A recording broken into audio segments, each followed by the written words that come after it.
Yes. You all know the watchword, because I can no longer condole, it's choke.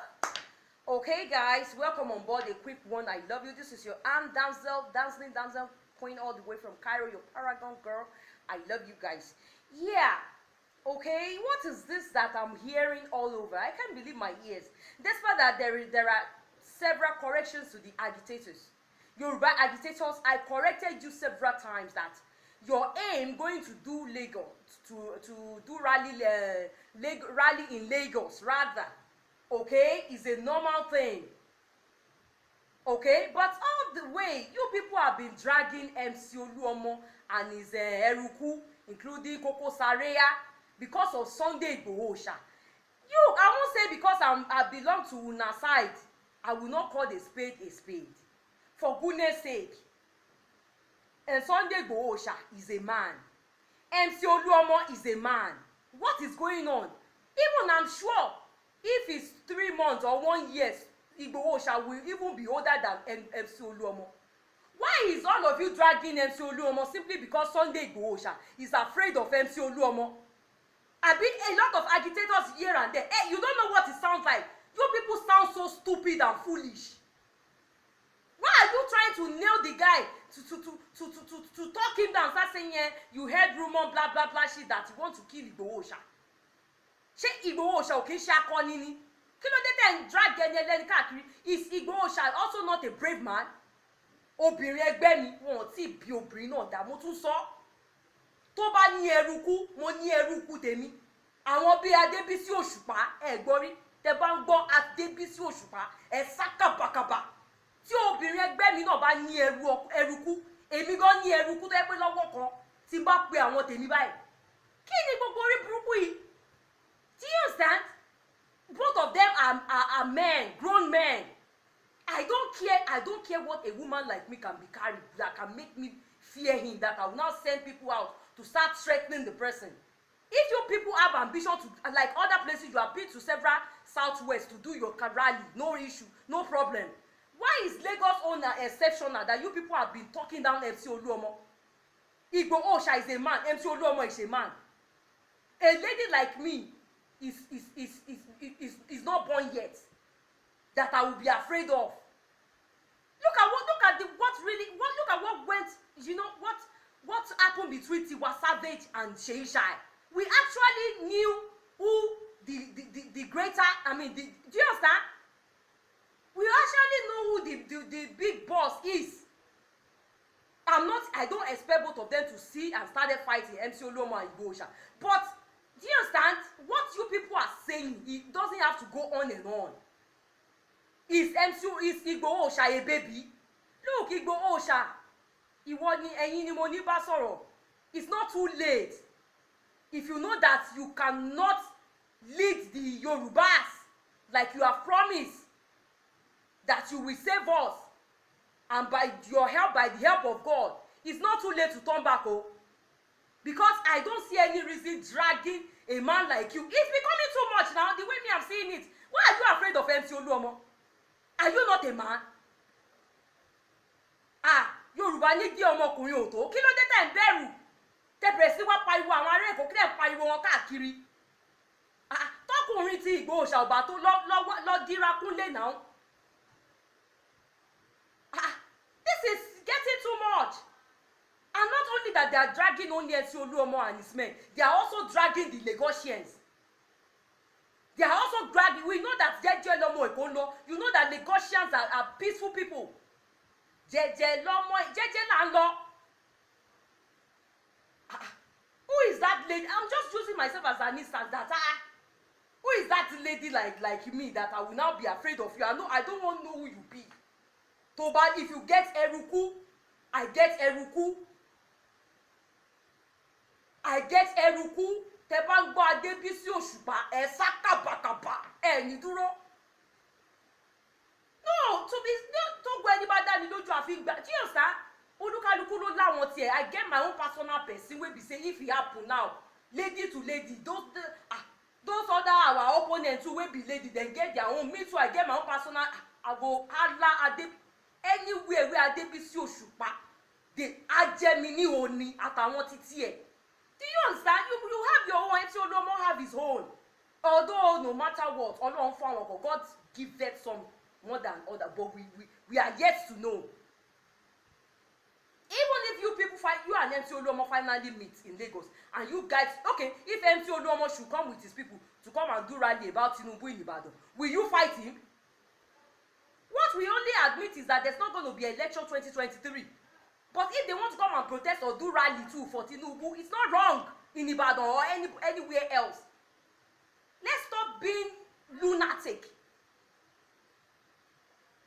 Have clean mind as you have, but be prepared. Have clean mind as you guys are going to Lagos, but be prepared. If I open the social media to ease myself off my stress, it's only people dragging MC Oluomo because of Igboho Oòṣà. Is Igboho Oòṣà still breastfeeding? Ṣé baby and Igboho Oòṣà ni? Ṣé bẹ́ẹ̀ ni wọ́n jagun rí? Ẹ jọ̀ọ́ torí Ọlọ́run ẹ̀yin Yorùbá agitators, ẹ jọ̀ọ́, please think well o before una do these things. If una dey fear, make una go sit down o. If Igboho Oòṣà too dey have two mind, you dey fear, go sit down abeg o. Go sit down o. Me, I'm not guaranteeing you people that if MC Oluomo Lagosians should meet you people, then go fight una. I'm not saying that, but we all know that normally, even though you have clean mind, you people will be prepared in case the plan B. But MC Oluomo is a man. I don't care what he lives inside him. Kò bá gbọ́dọ̀ mi. How can you be afraid of a man like you, and you will be sending people to start saying they saw prophecy, they saw visions that MC Oluomo want to kill Igboho Oòṣà? But people for MC Oluomo did not see any vision that Igboho Oòṣà want to kill MC Oluomo. Àlórí yín ti gbálẹ̀, alẹ́ ti ṣí èrè sá. Ẹ ṣí èrè sá. You see all this, most of you, this malicious Yoruba people, where you no get common sense. You want to fight for our own rights. You don't know the procedures. You thought it's just by tickling your finger and your rights will come to you. I don't know how to say it in Ade Yoruba. No, do you understand? I'm not saying there's gonna be, but normally, as a warrior, one will be prepared. But if you are not prepared for it, it's not too late. Igboho Oòṣà, agitators, waiting on all they do. If you are not prepared, don't go. Me, I will come and tell you now the truth. I won't start dragging MC Oluomo. MC Oluomo has done nothing wrong, even though I hated him so badly. I can't stick MC Oluomo. Mi ò tiẹ̀ fẹ́ gbọ́, mi ò tiẹ̀ fẹ́ rí mi ẹ̀ látàn. Ìyẹn ò ní kí n má wá sóòótọ́. If Igboho Oòṣà is not ready to go Lagos, abeg make una stay. Ẹ yé porí olórí, ẹ fòun àti Koko Zaria, ẹ fi wọ́n lẹ̀. What is all this rubbish? Èwo ni Maga? The great actor Shadow, and kí ló fẹ́ fa Maga? Èwo ni gbogbo orí burúkú? Kí ló fẹ́ Oṣì ọmọ Bánkẹ́ gòǹgbẹ̀yìn? Do you understand? Please, guys, you people are staining somebody like me. They anyhow personality now begin to drag we Lagosians. Drag us into the mess. Obìnrin bíi tèmi. Despite that you people are really, you understand, even I'm preparing along with you, lákọ ni mo wà bí ìbọn. Despite that I'm a woman, I was well prepared that this our Yoruba tribe, we must split. We must go on our own. Even as a lady, I was prepared too that if it warrant anything, no kind. Do you understand? Not to talk of a man that has fought a war before. Ṣé bẹ́ẹ̀ yín fúnra yín lẹ ṣe mẹ́ni ọjọ́ sí ẹ̀jẹ̀ kámítẹ̀ ńlẹ̀ ẹ̀jagun Mọdákẹ́kẹ́, ẹ̀jagun ilé ẹ̀jagun. Àwọn èèyàn tó wà ńbẹ̀ náà sì ròyìn yín fún wa. I've heard so much about you, Igboho Oòṣà. But if you are afraid or your mind is still doing one kind work, abeg, make una pack well o. No be say una go come dey, your people go come dey drag a man like you. They go come dey drag MC Oluomo, a man like you. That is cowardice. That is cowardice. Ìbẹ̀rùbojo ló ń pè yẹn. Don't drag a man like you. Take up your stand as a man. Wọ́n ti pariwo yín ju gbogbo orí burúkú tẹ̀ ń ṣe lọ. People have, I will not use the word procrastinate. People have really, about your name here and there. You people have gone viral, especially Igboho, than all these cowardice that you are practicing. I don't think the cowardness that you are practicing. Kí ló dé? It's not too late o. Ṣé ń gbọ́ agitator gbogbo orí burúkú tẹ̀ ń ṣe yẹn. Do you understand? You should have known what it takes, what is on ground, what it ends. I mean, ó yẹ kó ti yé yín nǹkan tí gbogbo nǹkan ìgbà. Ó yẹ kó ti yé yín.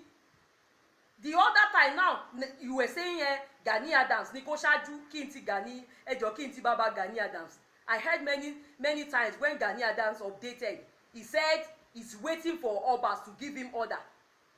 But it gets to a time that Sunday Igboho cannot wait anymore. Even Sunday Igboho too was saying he's waiting for all the elders to put signature to tell him to go and save the people. But it gets to a time Sunday Igboho was pushed to the wall. Not that Iba Gani Adams was pushed to the wall.